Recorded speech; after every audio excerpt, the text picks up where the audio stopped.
Where is the murder weapon? Just kidding. It's a joke.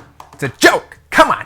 What's up, guys? Welcome back to another video. A lot of projects going on right now, so this is the state of the room and the video, so we're just gonna go with it. But I just finished reading Robert Kiyosaki's Rich Dad, Poor Dad, and I've got 5 nuggets, chicken nugget, to share with you about the book. Chicken nugget number 1. A financially intelligent person will hire people who are more intelligent than they are. Shush. Here's what that means. Let's use taxes as an example. Let's say you've been doing your taxes your entire life, and it's just you, maybe you and your spouse. But then let's say you start a business. All of your time is going to be focused on running the business, not on being up to date on all of the current tax laws and changes that are out there. But staying up to date on your taxes is so important for your business. So if you don't have time to do it, hire somebody else to do it. Yes, it will cost you money, but there's the potential it will cost you more if you're not doing them right. Nugget number 2, assets put money in your pocket. Now, I knew what assets and liabilities were, but Robert Kiyosaki took it to a whole new level because I would view my home as an asset. And I think a lot of people would. He actually talked about it in the book that a lot of people argue with him when he says it's not really an asset. It's a great place to start, but an asset is something that puts money in your pocket. Does a house put money in your pocket?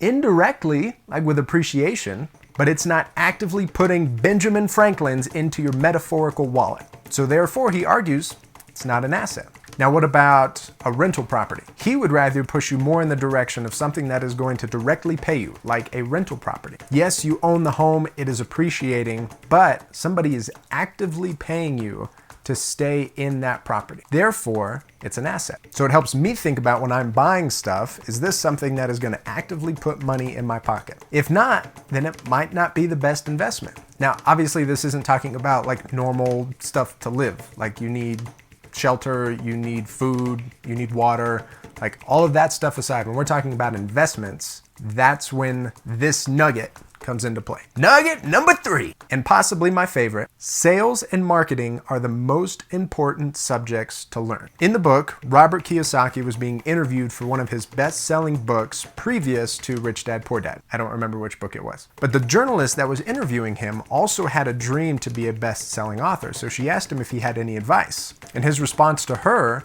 was to go to business school and learn about sales and marketing. And in the journalist's mind, that almost felt kind of like an attack because she had spent so long working on her English major and her journalism that to go back to school to learn about business classes, specifically sales and marketing, seemed like a waste of time and almost an insult to all the work that she'd put in. But then he holds up the book and he says, what does it say right here? It says best-selling author.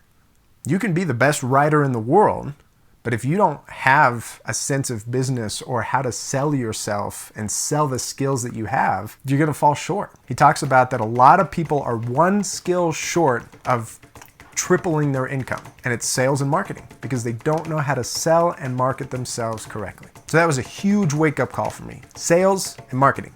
Store it up here. Nugget number 4. Make offers. Someone might say yes. Now, Robert Kiyosaki dabbles in a ton of real estate, and he shares a couple of these stories on just coming in and making an offer that's super low, thinking that there's no way the seller is going to accept it, and they do. He also shares examples where he is the seller and wishes that somebody would just give him an offer. He even said, I wish somebody would just give me like 5 pigs for this property I'm trying to sell. Now, he wasn't going to take an offer for 5 pigs, but it at least would get the ball rolling. Now, that point's interesting when you think about the current condition of the housing market. I'm a real estate agent, and lowball offers don't even make it to the table. They're just whoosh, pushed to the side. But that doesn't mean that there's the 1 in a million property that's out there that would accept it. So worst case scenario, they say no. So make offers. And not just on real estate stuff. Like if you've got a passion for photography and there's a business that you want to shoot for, go to that business and say, hey, I'd like to do some shoots for you guys. Here's my offer.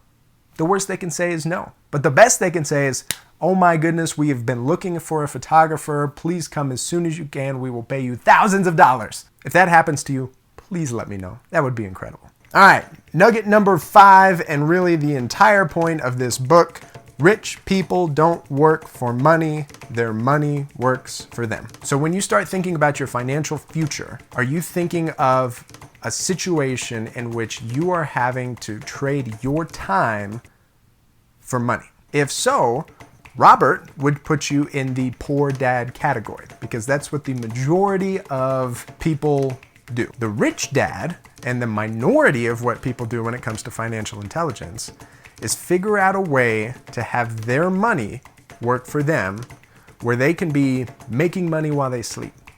So an example of this would be the stock market, real estate, car wash, vending machine, basically passive income. Passive income has been thrown around a ton, like probably the last 10 years. And it's getting to the point where it's almost getting like a bad rap because people are like, oh, how many times do I have to hear about passive income? And it's because a lot of the time it comes from some dude who's sitting on a beach who says, you can do this with passive income.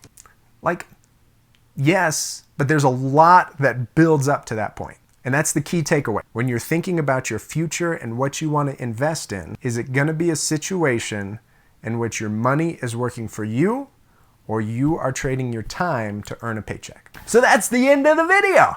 If you guys have any questions, drop a comment. Please make sure to like the video and subscribe. But other than that, I hope you all have a great rest of your day, and I will see you next time.